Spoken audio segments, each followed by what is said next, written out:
Ice Age North America, vast and uninhabited. A frozen land dominated by beasts.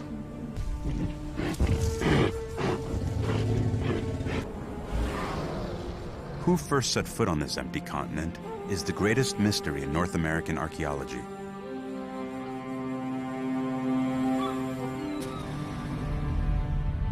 But now a new discovery is rewriting history. This spear point is the oldest man-made object ever found in North America. Scientists believe that whoever made it discovered the continent.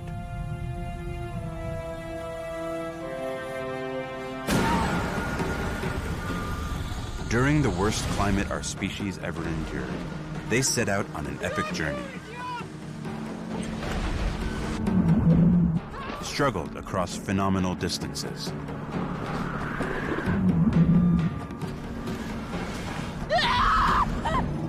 Faced incredible dangers.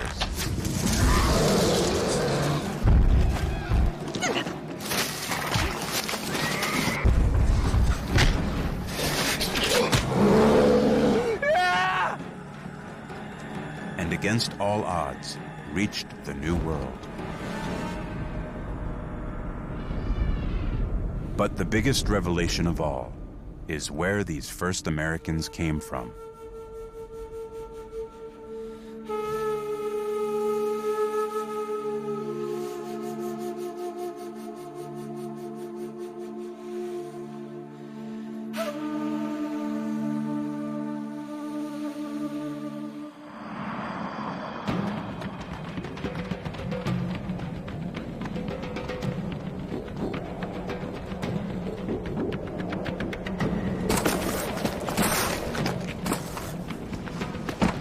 "17,000 years ago, the world is in the grip of the last great ice age.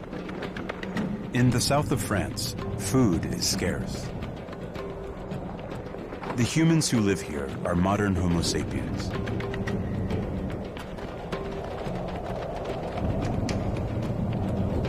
They're waging a war for their survival. This is what they have spent days stalking: wild horses.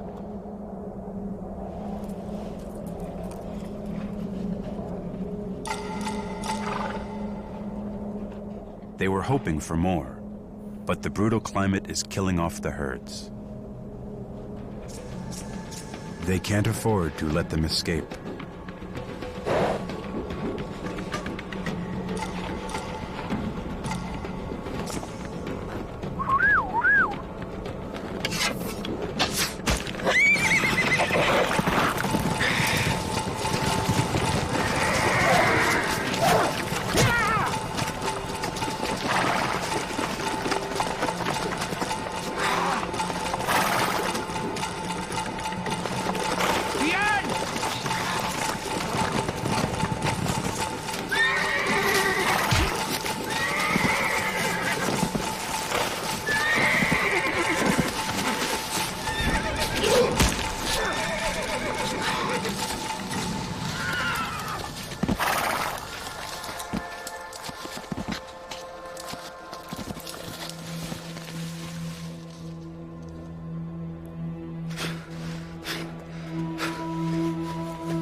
Clan leader Beorg knows that to kill big game animals, they must risk their lives.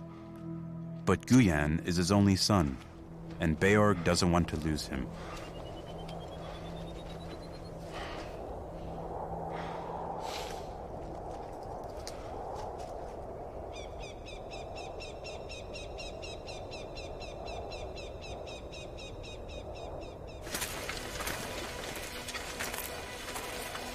The hunters know that game is scarce, but what they don't know is why. Modern humans evolved 100,000 years ago. These were the worst climate conditions our species ever faced. They are affecting the entire planet.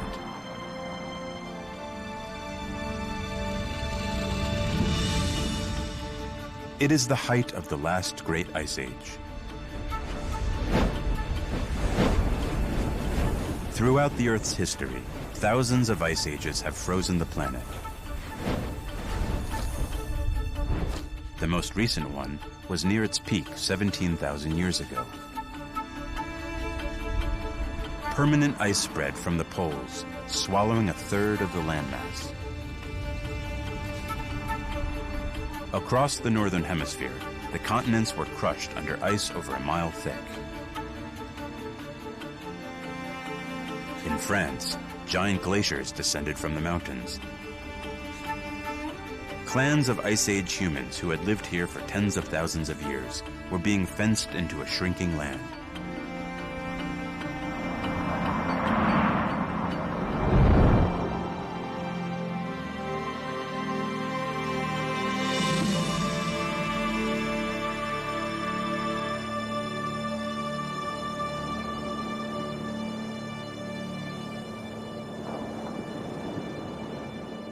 Many of them have taken refuge from the ice along the Atlantic coastline.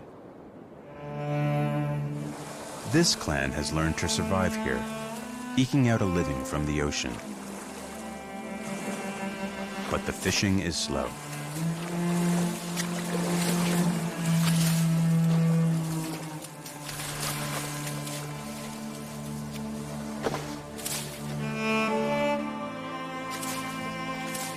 Only Zia, the clan leader's daughter, is having any success.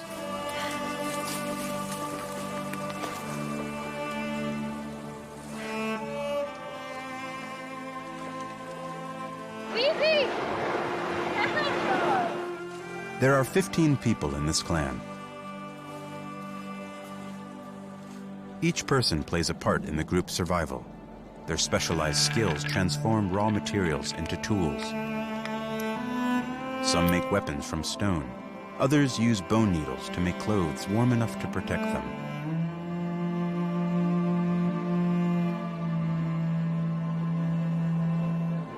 Working together is the key to their survival. But today, hunger is creating tension. Zia! You wollen van.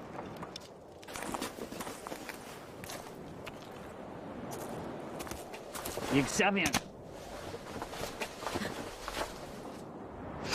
Da! Du volan van Gogh genannte Sikinjan.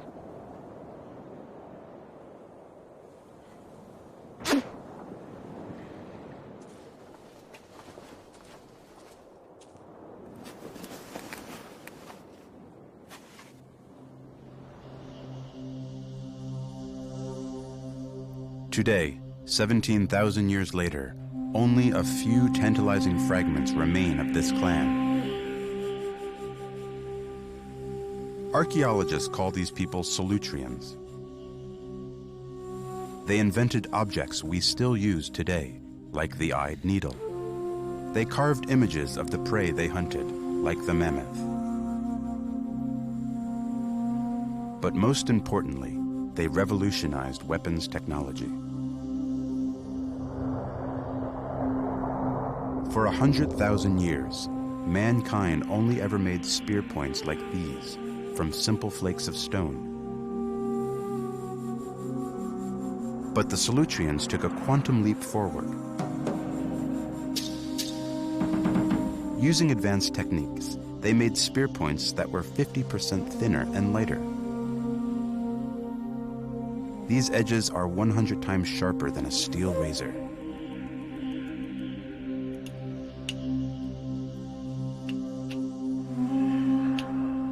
Archaeologist Bruce Bradley has spent 20 years teaching himself how to craft weapons like Salutrians.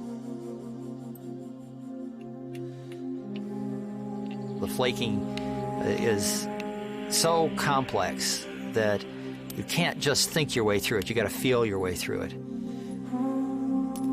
Bruce has learned that no other Stone Age culture was capable of making tools this way. This technique, this way of doing things, is the most complex technology and method that we know of in the Ice Age.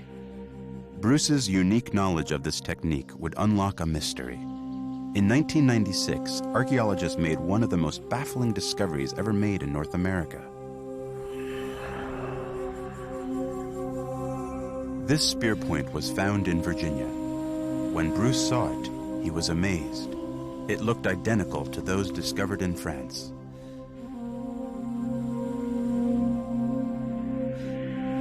Carbon dating showed it was buried 17,000 years ago, when archaeologists believed North America was uninhabited.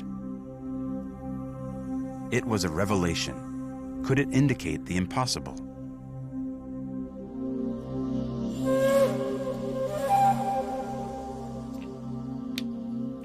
The idea that people may have populated the New World from Europe, the European continent, is so dramatically different from anything I was ever taught that it's almost an unbelievable concept. For almost a century, scientists have believed that North America wasn't discovered until 12,000 years ago, when people from Asia crossed a land bridge from Russia to Alaska. But what Bruce had seen challenged the accepted theory. It was one of those sort of, no, this can't be, and yet, how can it not be? Because it's there. It's right there in front of us. Had Europeans brought their technology to North America 6,000 years before anyone else? And if they had, the even tougher question facing scientists was, how? To reach North America, they would have to cross the ultimate natural barrier, the Atlantic Ocean. Armed with only Stone Age technology, was this even possible? After days away, the hunters returned with only one horse.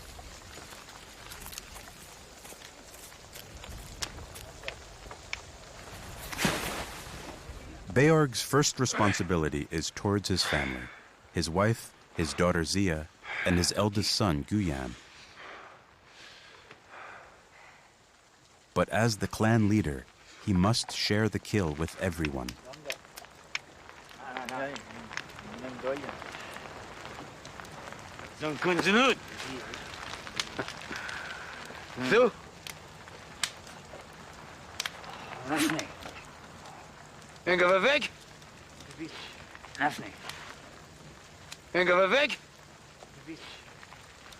Sapiens.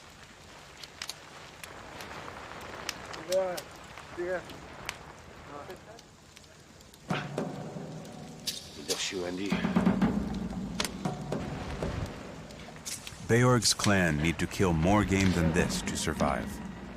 This horse will last less than a week. Beorg knows his clan is in trouble.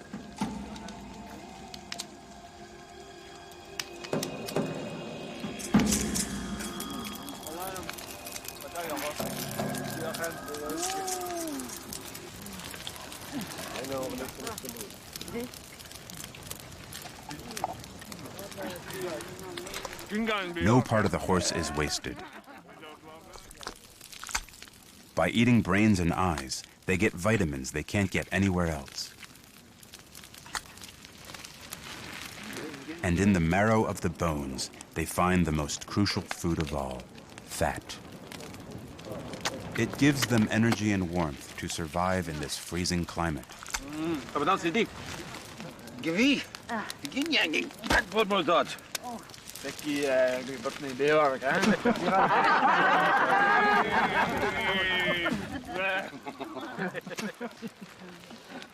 With full stomachs, life is good. But soon the hunger will be back.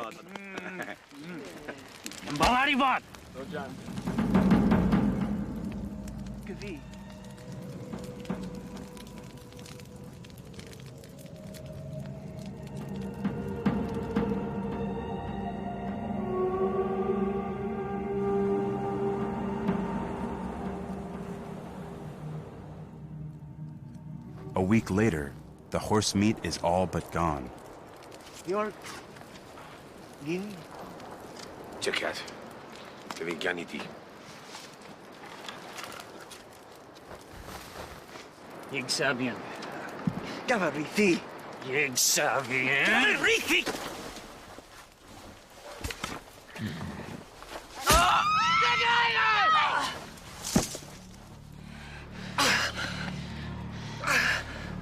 Yitar di bod, Bjorg! Yitar di bod!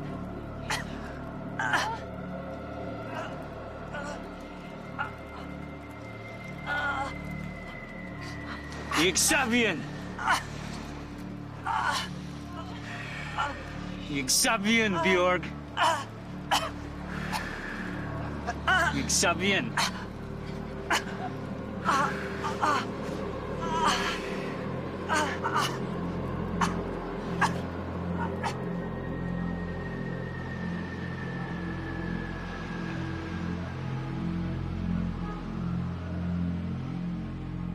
As the leader, Beorg must punish the murderer. He is also the clan's shaman. He buries his finest spear points as an offering, so that the spirits might guide his decision. It is tradition among all clans to either kill or exile a murderer.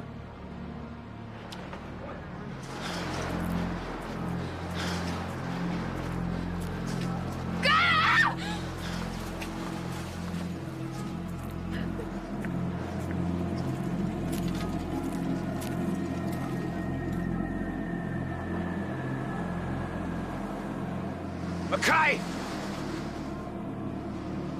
Fingern zu mir.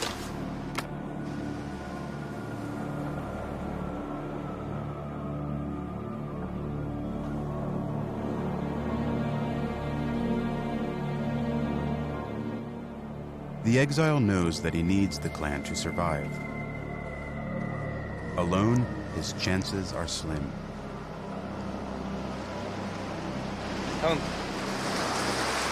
Hvad er han doing? Hvad vil jeg så? Kan jeg hide den? Du er van Kian. Hvad du kan gøre?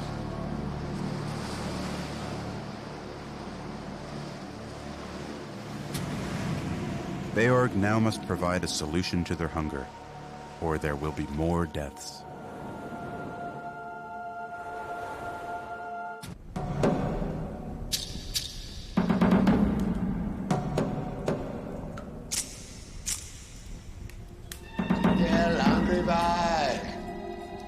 To Beorg's people, this cave is the center of their spiritual world.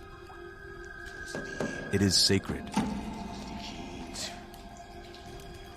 As their shaman, Beorg must make life and death decisions for the group. Here is where he makes them. Deep underground are secret chambers. There he will paint images and seek visions. He is hoping they will show him the way to end starvation in his clan.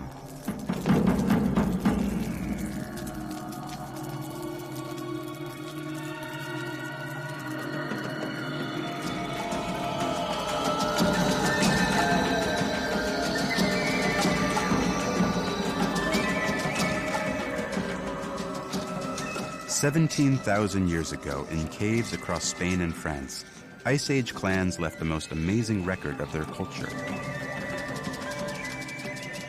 Their art. It is a unique window into their world.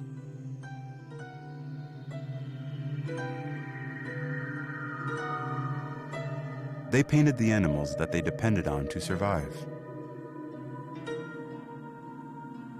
But these images can unlock even deeper mysteries about how the deteriorating climate was changing their lives.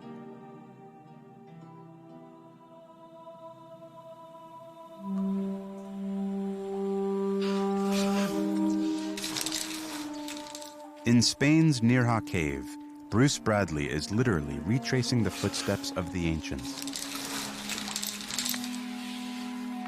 chambers in this cave could swallow a football stadium.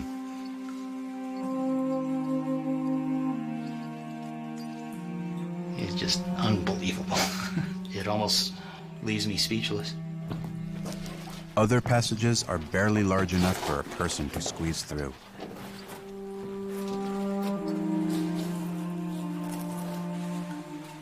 But Ice Age people explored this cave with nothing more than candlelight. A day's journey. Bruce has traveled over a mile underground to discover a tiny hidden chamber. Within it, something totally unexpected. Absolutely amazing.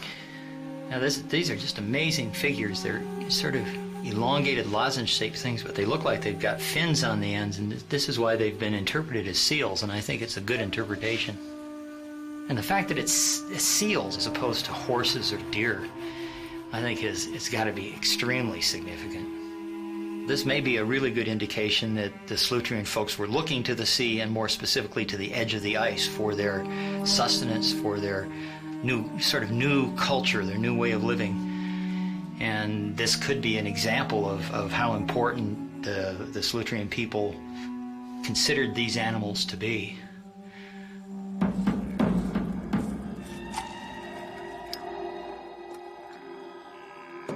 Beorg will hunt seals. It is not a decision he takes lightly. To reach them, he must lead an expedition to the most dangerous place they know: the Atlantic Ocean. Beorg knows seals can be found beyond the horizon.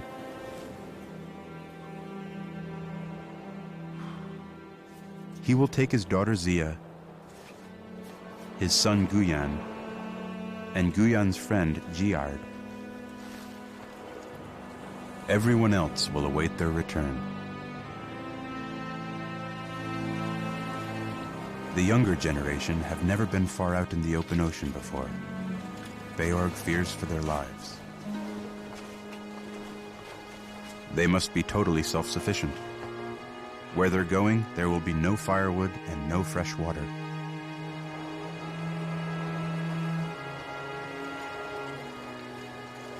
Boom.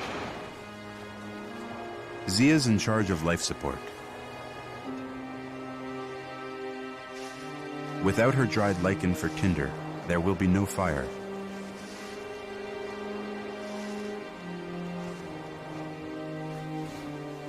They pack specially designed seal harpoons. They may not return for weeks.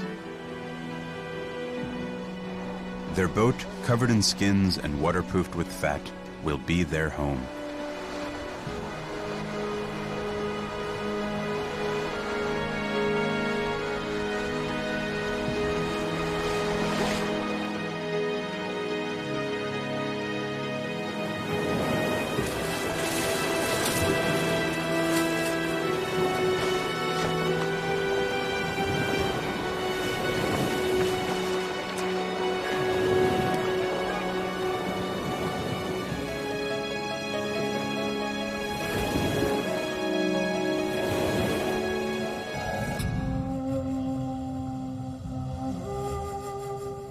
The hunters are pursuing seals.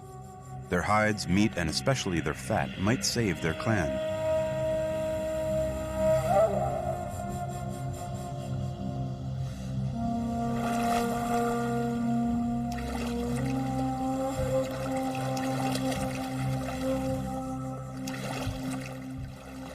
But they have good reason to be apprehensive.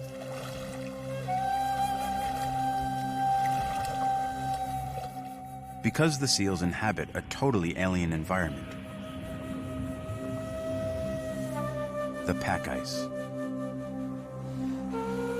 It's a rich hunting ground, but full of hidden dangers.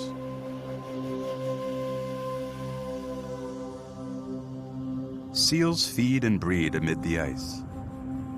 They are at home among the powerful freezing currents that run beneath.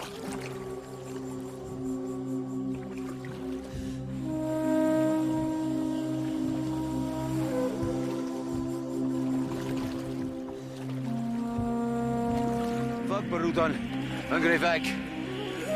Itsu, Igasti, Usunimeke.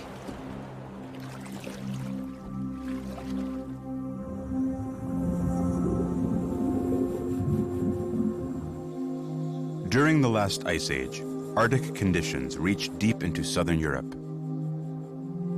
But scientists had no idea what a dramatic impact this had on the ocean. Until now. We weren't there ourselves. We don't know what it was like, but we believe that we can reconstruct what it must have been like. To find out, Richard Peltier and his team at the University of Toronto fed every known piece of Ice Age data into a vast supercomputer, the largest of its kind in the world. Crunching numbers for 5 months, the computer unveiled a detailed picture of conditions for every single day of the last Ice Age. We get a picture of how salty the water was everywhere, at every point in the global ocean, at what the temperature was. Similarly, in the atmosphere, we make predictions of how cloudy it was during the month of February, 21,000 years ago. But in the Atlantic Ocean, the data revealed something shocking. Every year in Ice Age Europe, the clan's world was utterly transformed.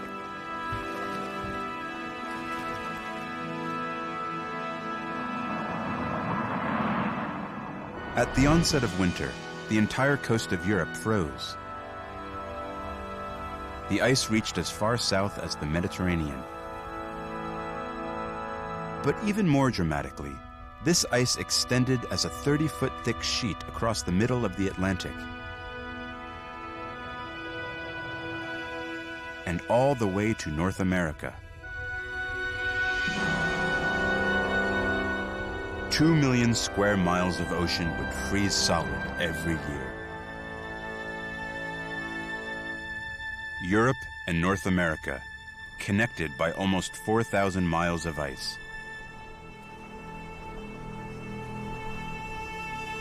An ice bridge. Could the clan use this to discover America?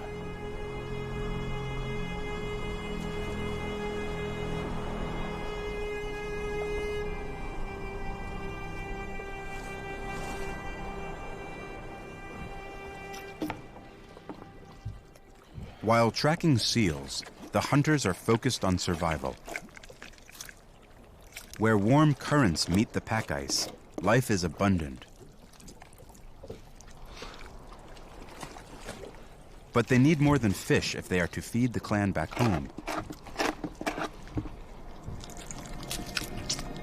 The frozen seas were fed by vast glaciers, often over a mile thick, that dumped billions of tons of nutrient-rich soil into the water.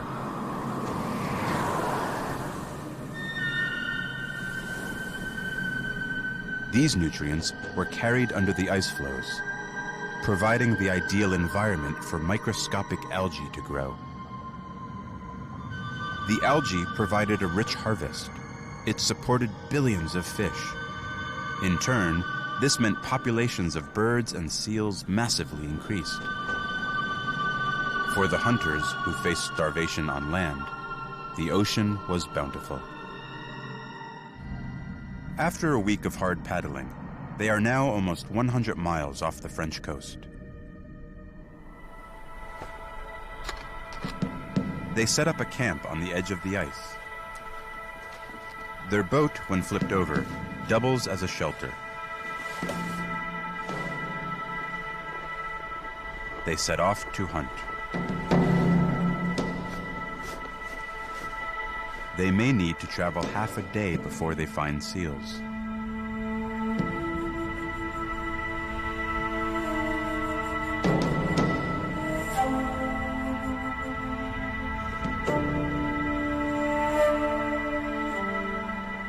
Every step they take could be their last. Hidden cracks in the ice spell instant death.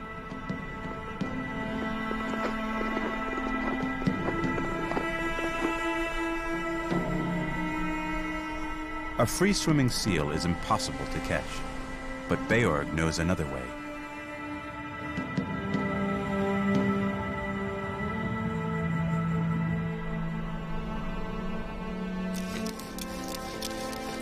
In camp, Zia is taking steps to ensure their survival.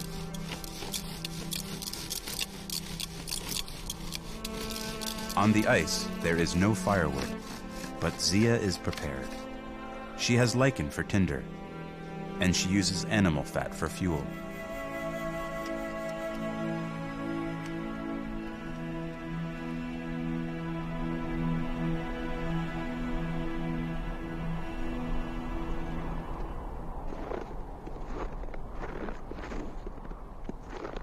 After 3 hours struggling across the ice, they have finally found what they are looking for. Air holes.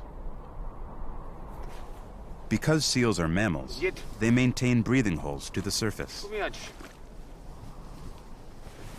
When they come up for air, they are vulnerable to the hunter's strike.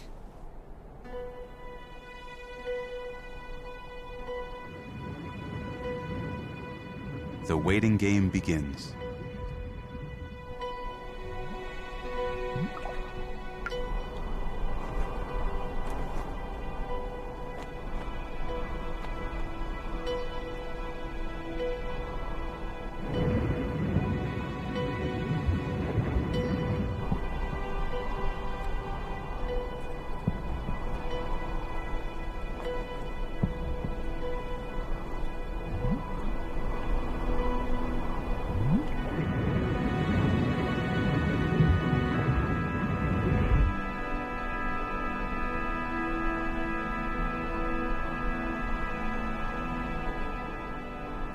The temperature has dropped near zero. But Zia's fire is not for heat. It serves a far more important purpose.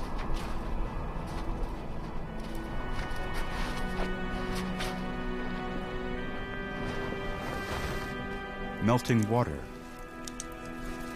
Without fresh water, they could die in a matter of days. But they can't eat the ice because doing so uses up too much body heat. So their only option is to melt it. Here, fire is life.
If they continue to be this successful, they will be able to fill their boat with seals.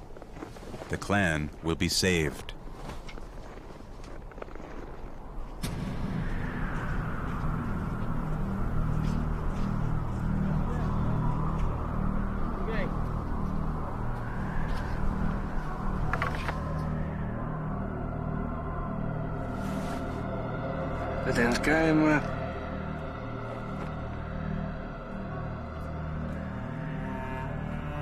Out here alone, exiles are doomed.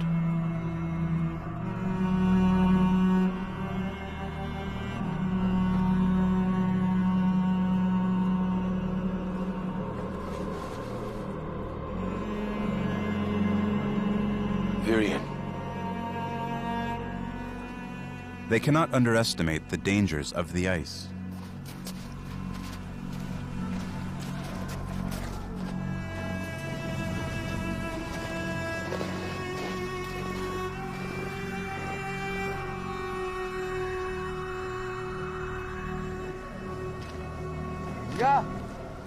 Ganz am ihn!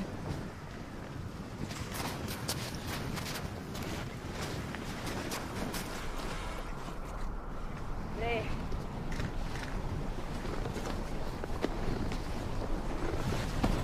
Hier.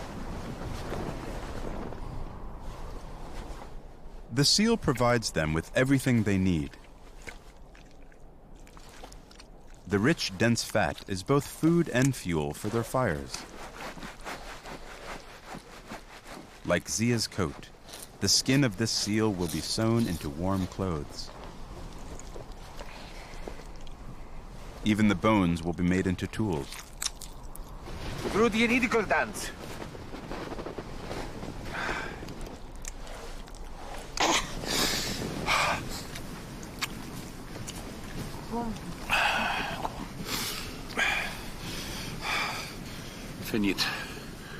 Finit modungang sa manj. Kibada badan.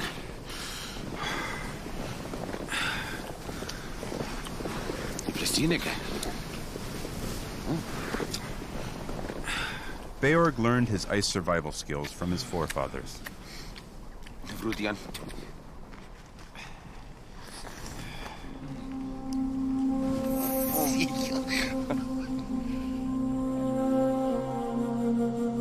Alone on the ice, far from home, how long will it be before bad weather begins to bite?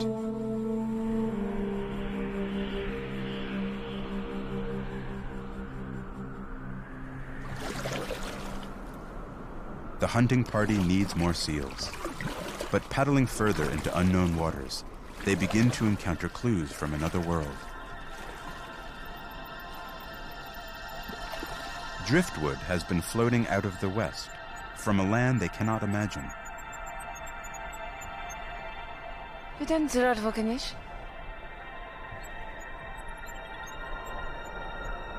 Yigaginan. In Surad Peruvidan.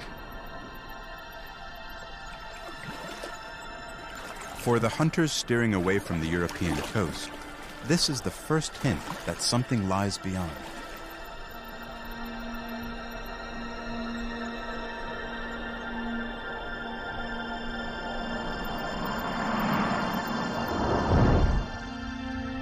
On the other side of the Atlantic, floods have washed trees into the ocean. They are swept up by the warm waters of the Gulf Stream current. More powerful than the combined forces of all the world's rivers, the Gulf Stream is the engine of the Atlantic.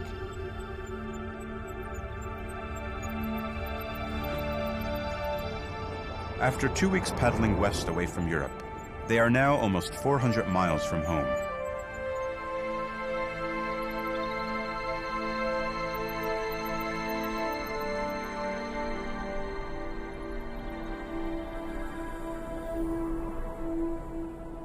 The hunt has taken them further out than Beorg has ever been before.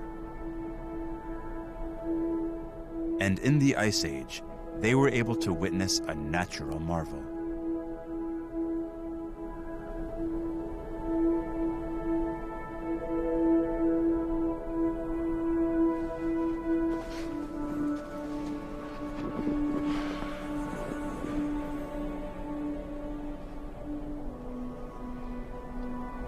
Deinterlaced giving here.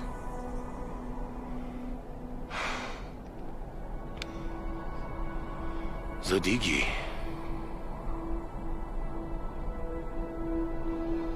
Hinga bedai jangin gyan andi tansinak. Yigaginyan. Lexenit Virion Sokoginan.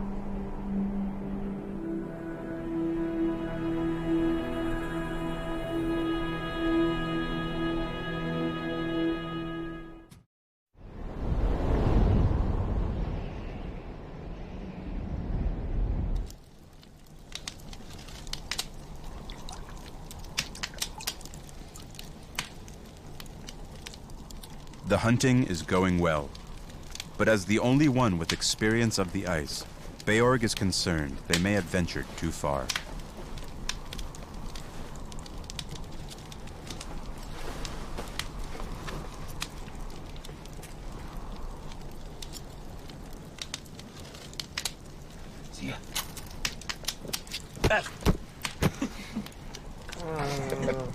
Valerian! Valerian!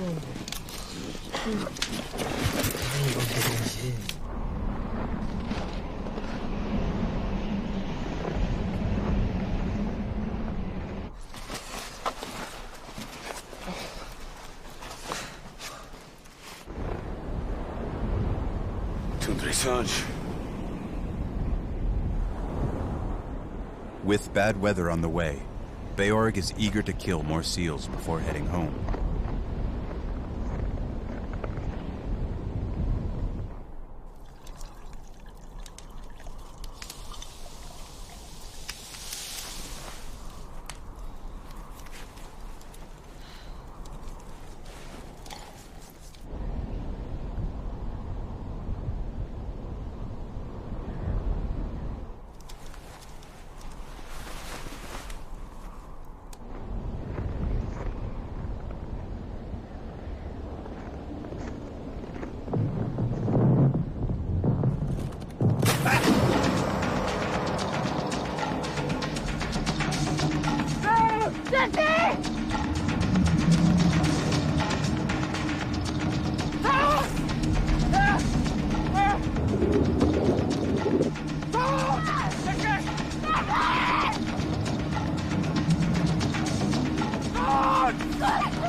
The only person with experience on the ice is gone. Without him, the young hunters face a difficult decision.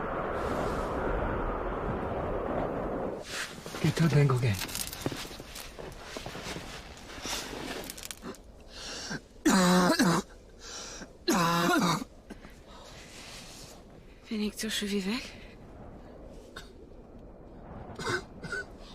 Lekker. Zijani, Gigina. Negongi. Hinge sisi dani di. Ibad skama. Ginidi.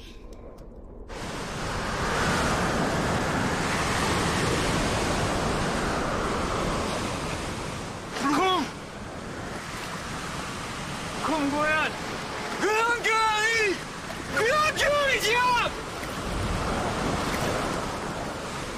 It's impossible to continue in the storm.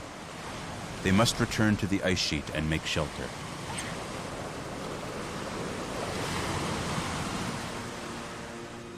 Using his computer model, Dr. Richard Peltier made another surprising discovery.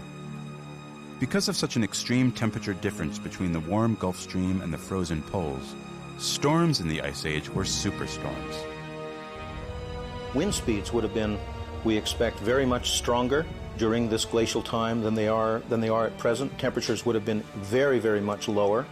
They would have been living in a very hostile environment. Far out in the Atlantic, the young hunters have been caught in a severe Ice Age storm. The violent weather has kept them pinned under their boat for 2 weeks. They've hardly eaten and are half starved.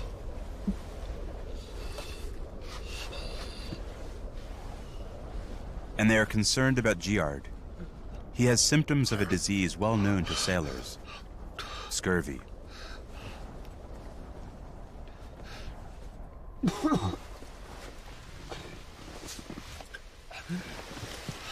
Bien. Bien.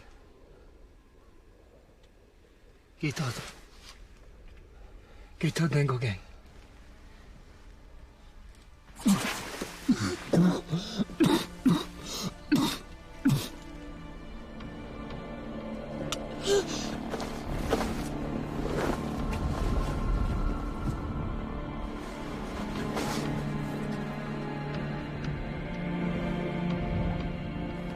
The storm may have slowed, but the group is only now about to discover its effects.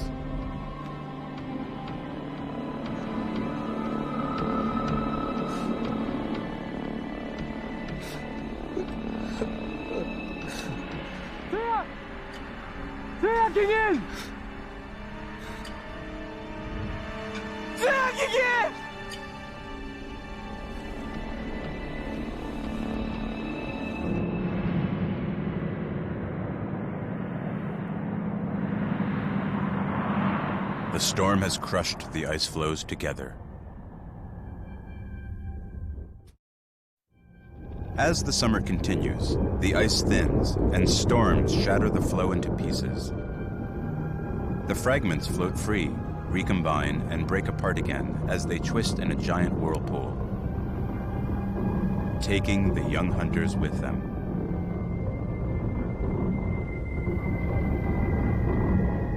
This phenomenon still takes place in Arctic regions today. Broken ice floes are at the mercy of currents, and especially the wind. But where are they going?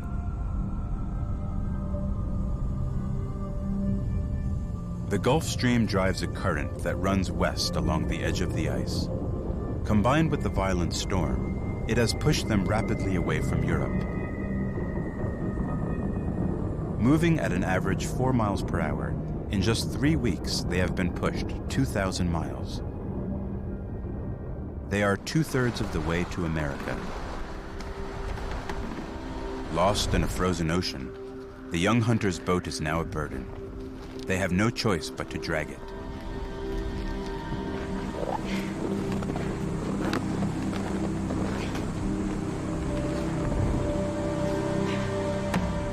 Navigating only by the sun, they head south in the hope of finding open water.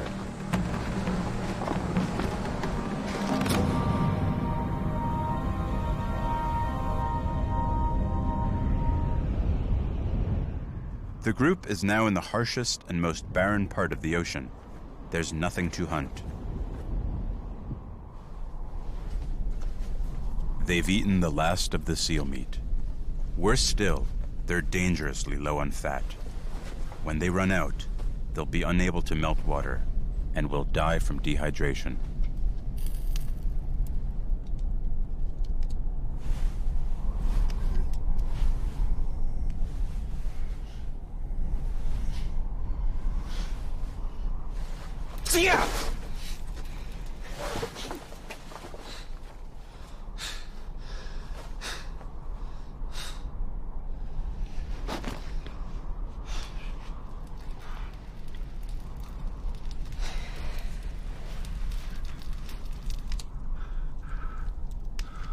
Giard's scurvy is severe.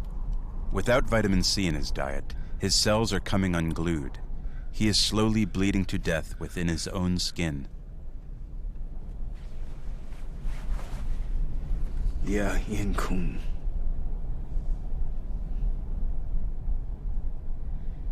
Giard Pliquet. I finger en decisión tú.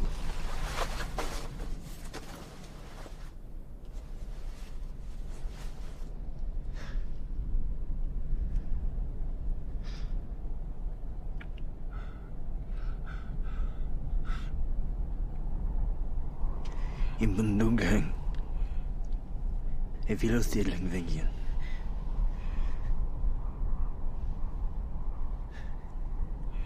Tia.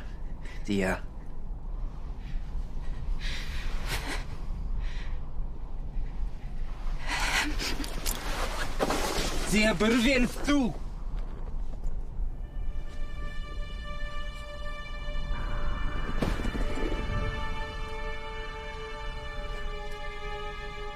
The circumstances have left Guyan and Zia with few options. Prolonging Giard's life only endangers their own.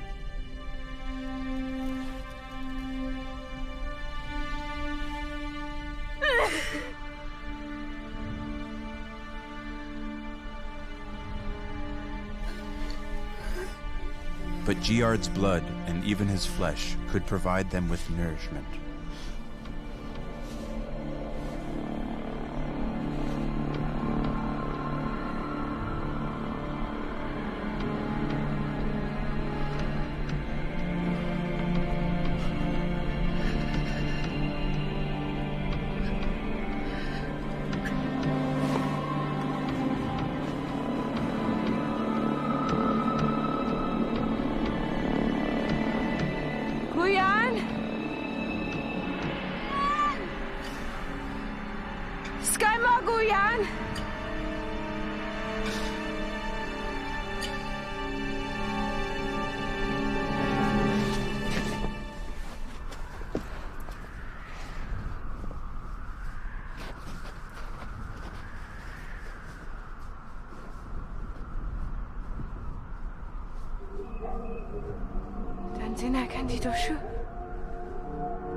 Child Aldo and Badaijan.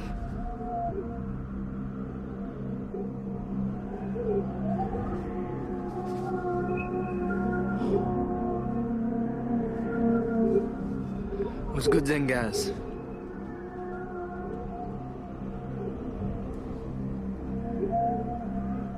Like at the dance finye again. Ingen.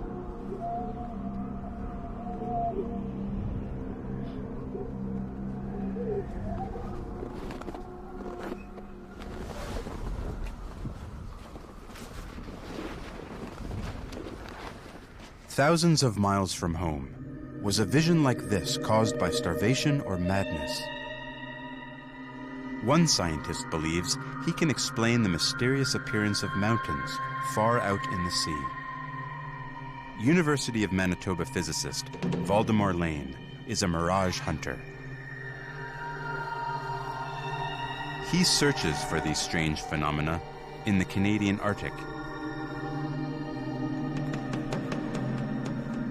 People living in Arctic conditions, such as the Inuit or anyone in northern Canada, they're generally very familiar with these mirages.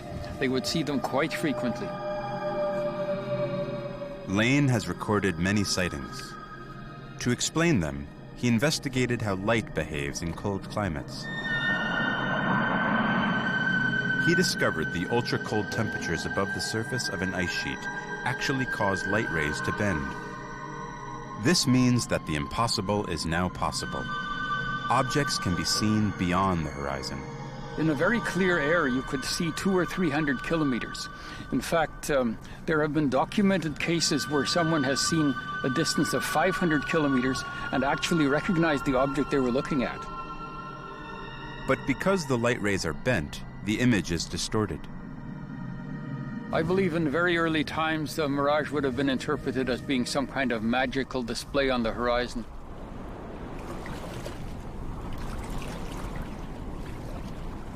The hunters finally have hope of reaching land, but they have no way of knowing what the land is or if they'll survive long enough to get there.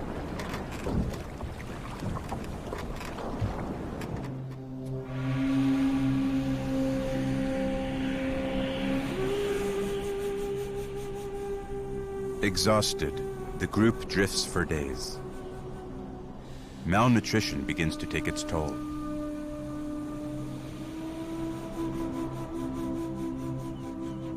But carried by the ocean currents, they are about to make a great discovery.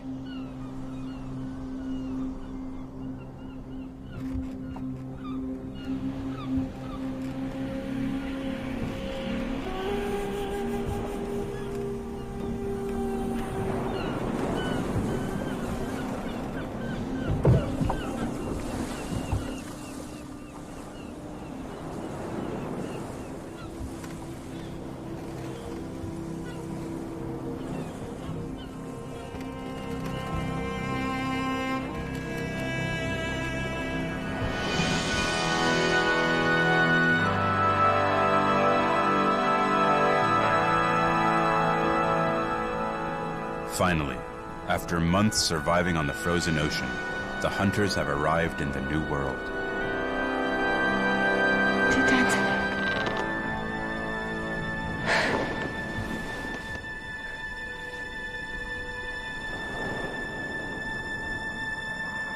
But where exactly are they?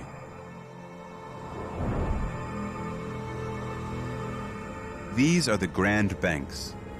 17,000 years ago, this was the easternmost tip of North America. Today, these islands are submerged because when the Ice Age ended, billions of gallons of ice in the polar caps melted. Sea levels rose almost 500 feet. The entire coastline of North America was pushed back 100 miles.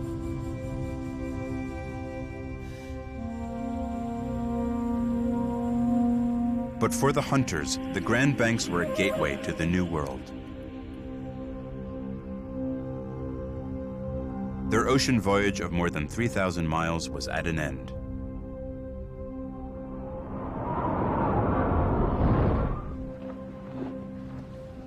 But their discovery of the New World had just begun.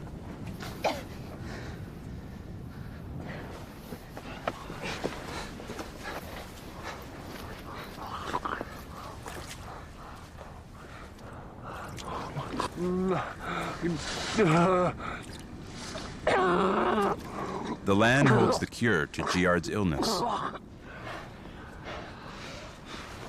This is scurvy grass. Ice Age people knew its medicinal qualities. The stems are rich in vitamin C, exactly what Giard's body so desperately needs.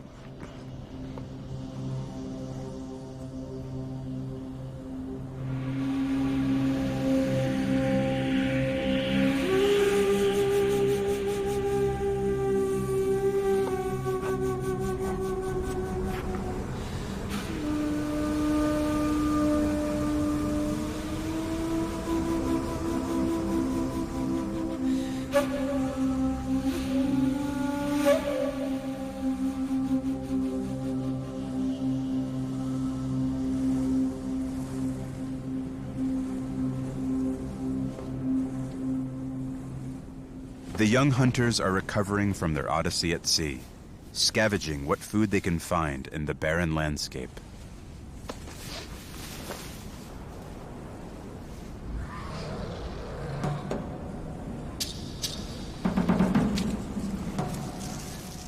Guyan! Jan! Willi dit. Ik ska med Willi dit.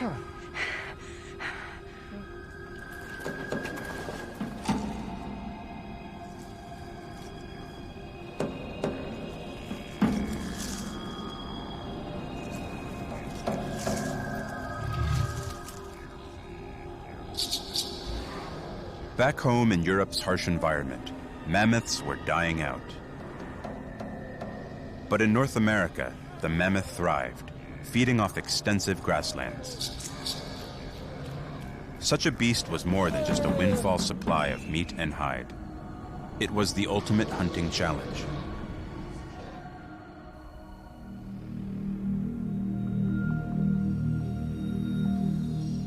The mammoth was sacred to the Ice Age clans.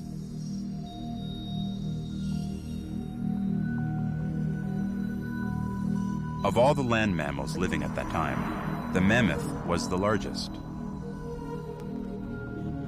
Standing up to 11 feet tall at the shoulder, weighing up to 8 tons, with 12-foot-long tusks, it would take special hunting skills to kill such a beast.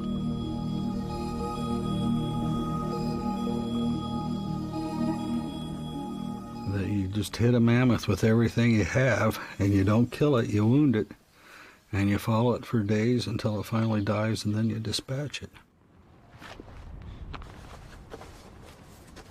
The young hunters are eager to try and kill a mammoth, but they have a serious problem.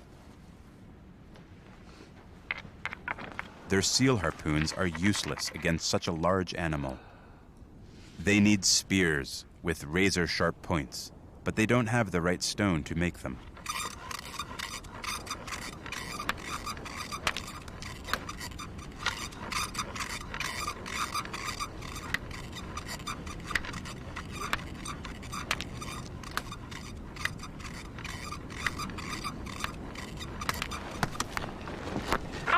Guyan!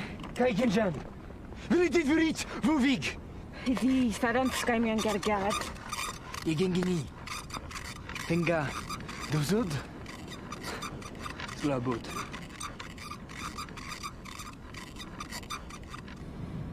To find the right stone in this unfamiliar land will require detailed exploration. In the Ice Age, people traveled hundreds of miles to quarry the best rock. The newcomers have no choice but to journey into the unknown. But are they up to it?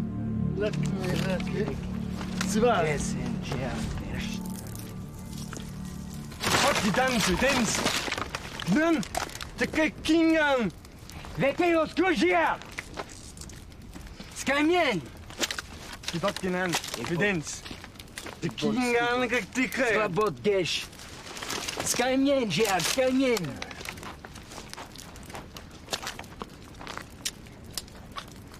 Lek boedot.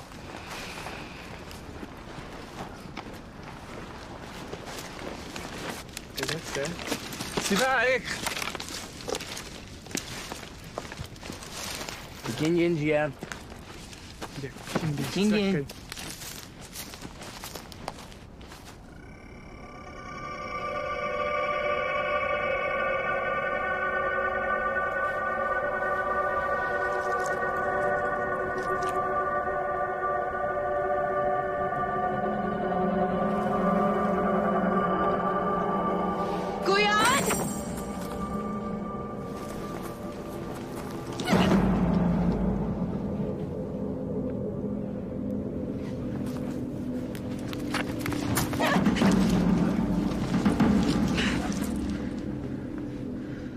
Ja.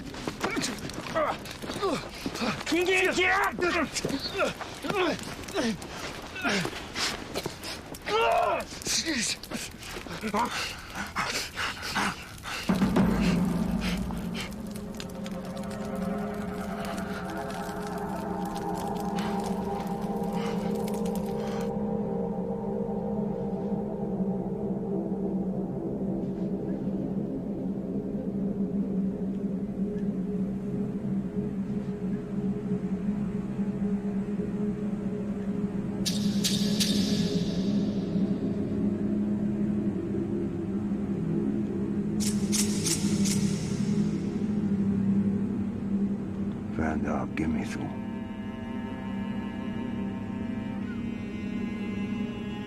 See ya. There. Vandar gimesu. Atan. Big Due.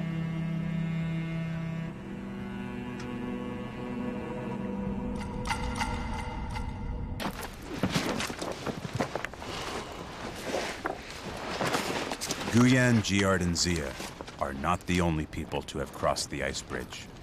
They have been captured by exiles who have banded together.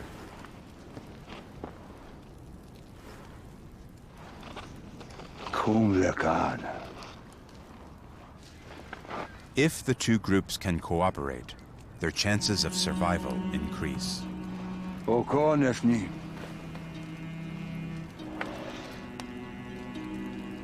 It's a mensch wegen me. Those lekker. It's a mensch wegen me.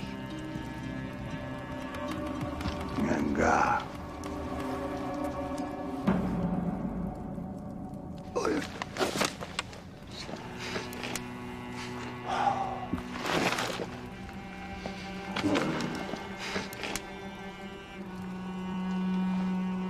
Those lekker.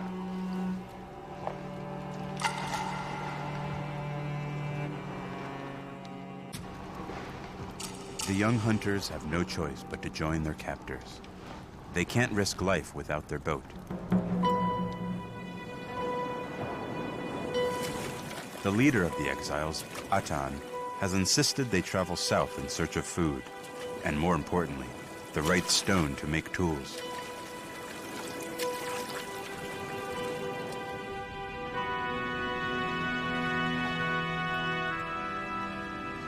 There are increasing signs that the New World is very different from Europe.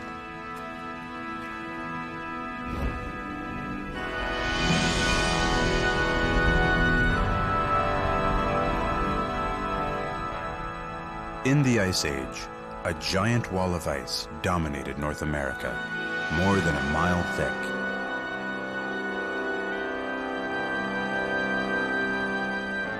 At the foot of the ice were great open grasslands. Grazing on these grasslands were creatures new to the clan, and others in numbers greater than they could imagine.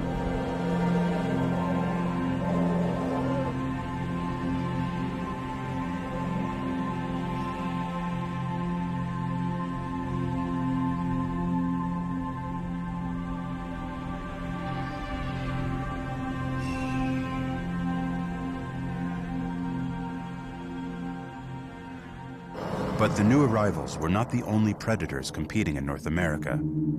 The saber-toothed tiger weighed twice as much as a modern-day lion and boasted front fangs more than 6 inches long. It could easily kill prey twice its size. Even more dangerous was the short-faced bear. Standing over 10 feet tall, this bear was the largest that ever lived. Capable of speeds over 35 miles per hour, it was the most powerful predator in the Ice Age.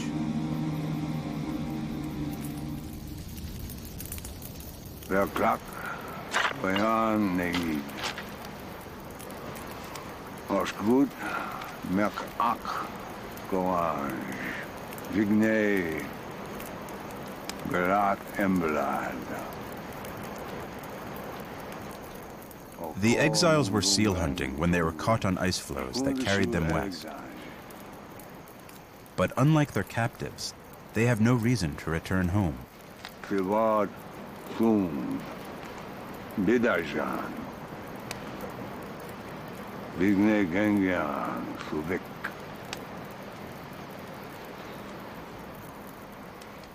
Desru.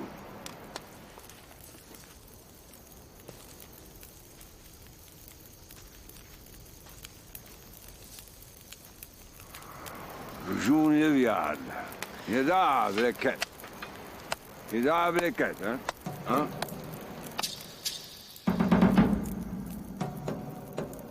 The young hunters will have to learn to trust the exiles. Alone, they won't survive.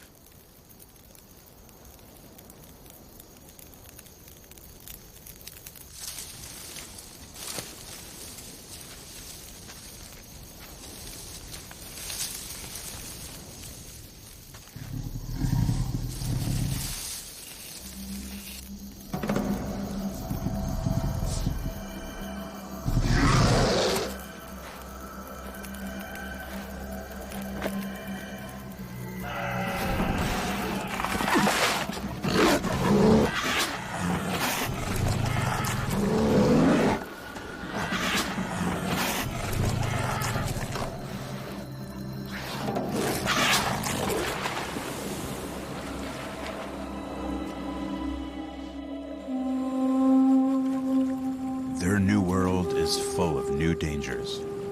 If they are to survive here, they must fend off attackers.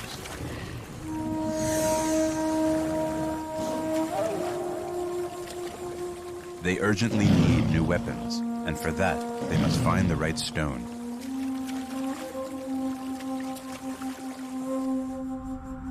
Stashing their boat, they head south away from the ice.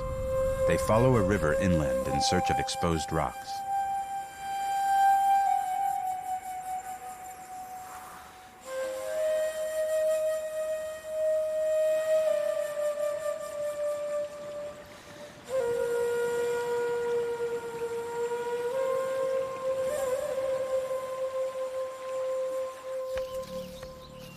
After a long trek, they have finally reached what will one day be Virginia.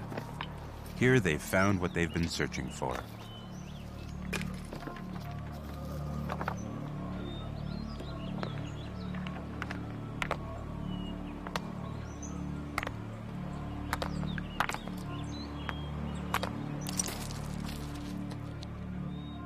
"17,000 years from now, archaeologists will find this spear point. It is the earliest evidence of humans in North America.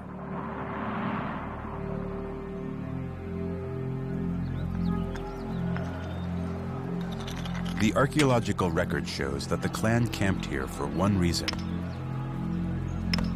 flint, the rock that makes everything possible.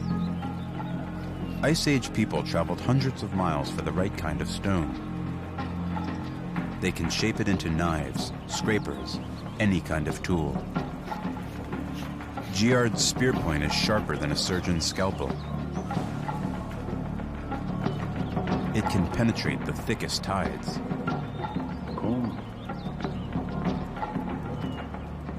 It is time to find their prey.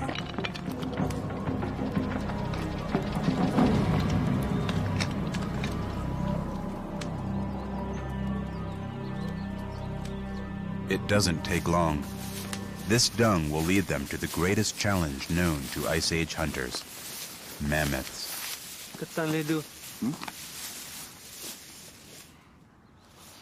Doshu, ang ganyan zangas. Kiyang kishan.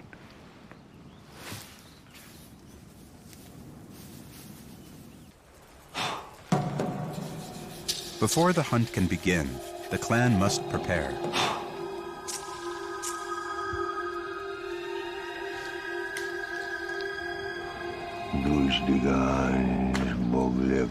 They will use special spear points, but these are not meant for killing.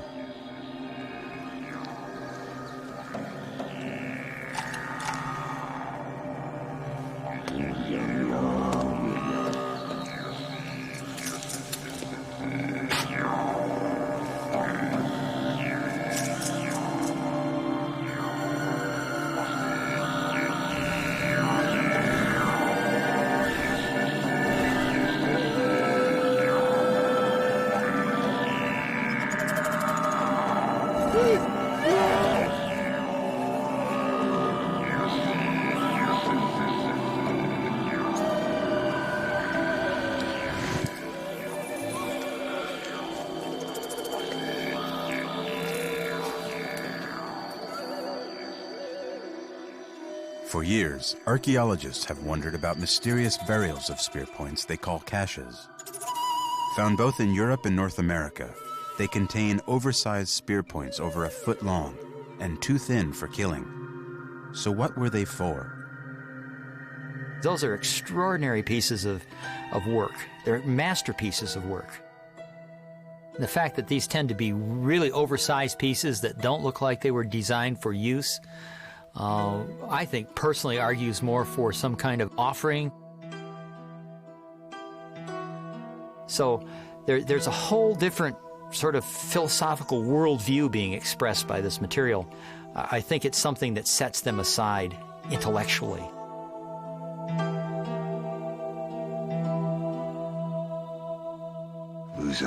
The group is embarking on the most dangerous and ambitious hunt of their lives. They will have to rely on each other. The ritual is cementing a bond. They are forming a new clan.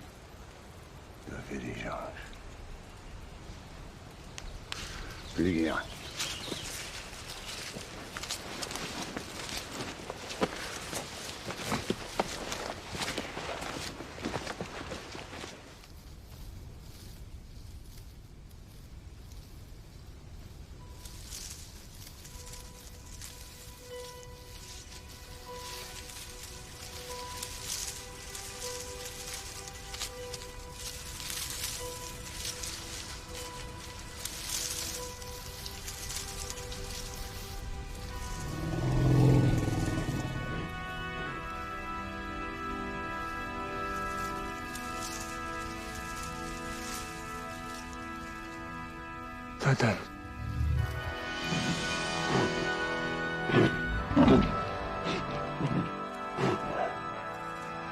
Courage, Kimby.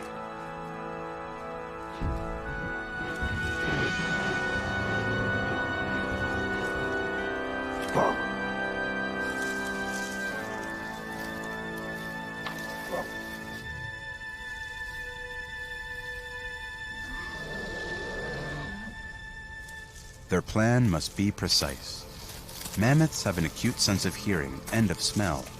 An adult mammoth can run twice as fast as a human. Ag zot mopli. Yavik. Gian. Yard. Malvik. Gake Amra. Desirizange. Gian.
Den skrämmer.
Neither does.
The discovery of the spear point in Virginia is proof that Europeans reached North America.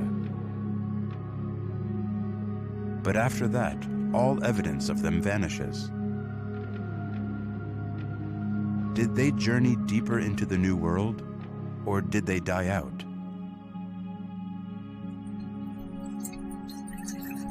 The answer may have been found in a new and rapidly expanding science, the study of human DNA.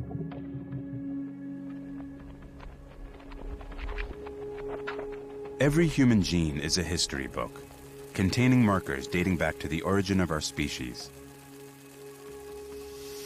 While looking at DNA samples from the Ojibwe First Nation of Central Ontario, molecular anthropologist Mike Brown uncovered something shocking. Frankly, when we looked at the initial data, I think that surprised was the first reaction. Mike was expecting proof that all native North Americans originally migrated from Asia. Instead, he found a totally unexpected DNA marker. But could the fate of the clan be explained by this new marker? Surprise number one was the fact that it comprises a full quarter of some Native American populations. That's a lot. Surprise number two was that we found this lineage in the Native Americans, but also it had been found in Europe.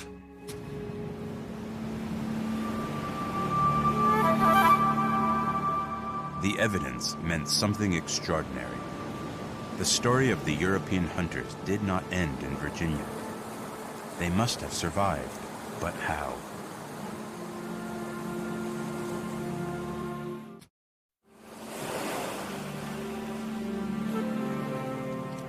After the death of her brother, Zia and the new clan have set up a winter camp on the coast. They have a compelling reason to stay.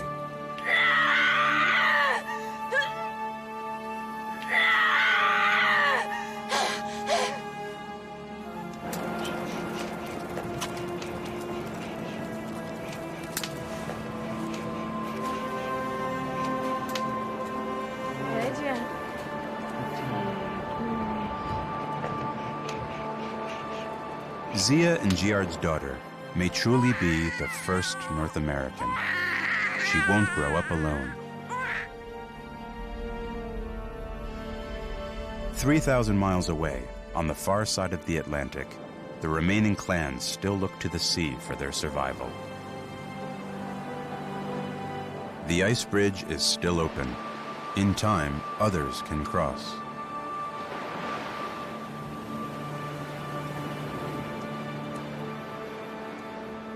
Talking about folks that found a way to exploit this incredibly rich environment, this ice edge environment, and then had land at both ends and just kept going back and forth for generation after generation. Over several hundred years or 1,000 years, we might be talking about thousands of people that went back and forth.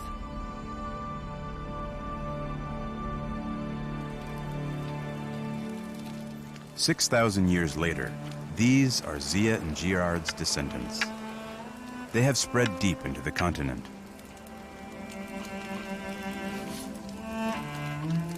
The Ice Age is over.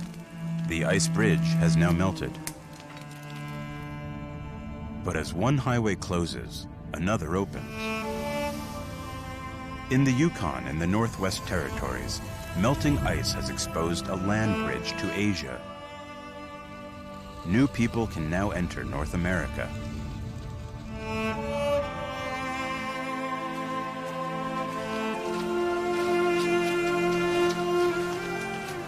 For descendants of the clan, an extraordinary meeting was about to take place.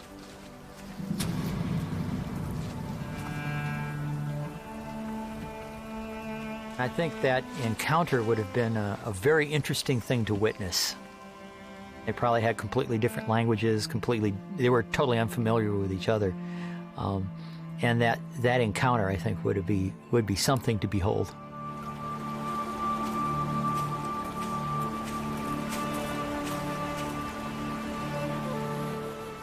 For the first time in history, humankind has circled the planet. People from Europe and people from Asia will now forge a new civilization, the native peoples of the New World. It's just such an exciting thing because it's so different from what I was taught.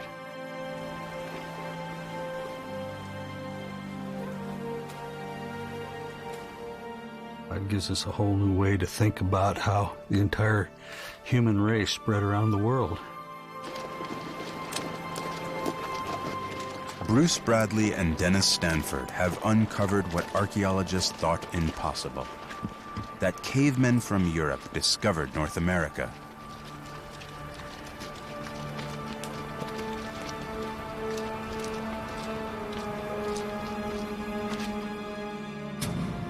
This stone spear point is rewriting the story of a continent. It reveals the first Americans made an epic journey that changed the course of history.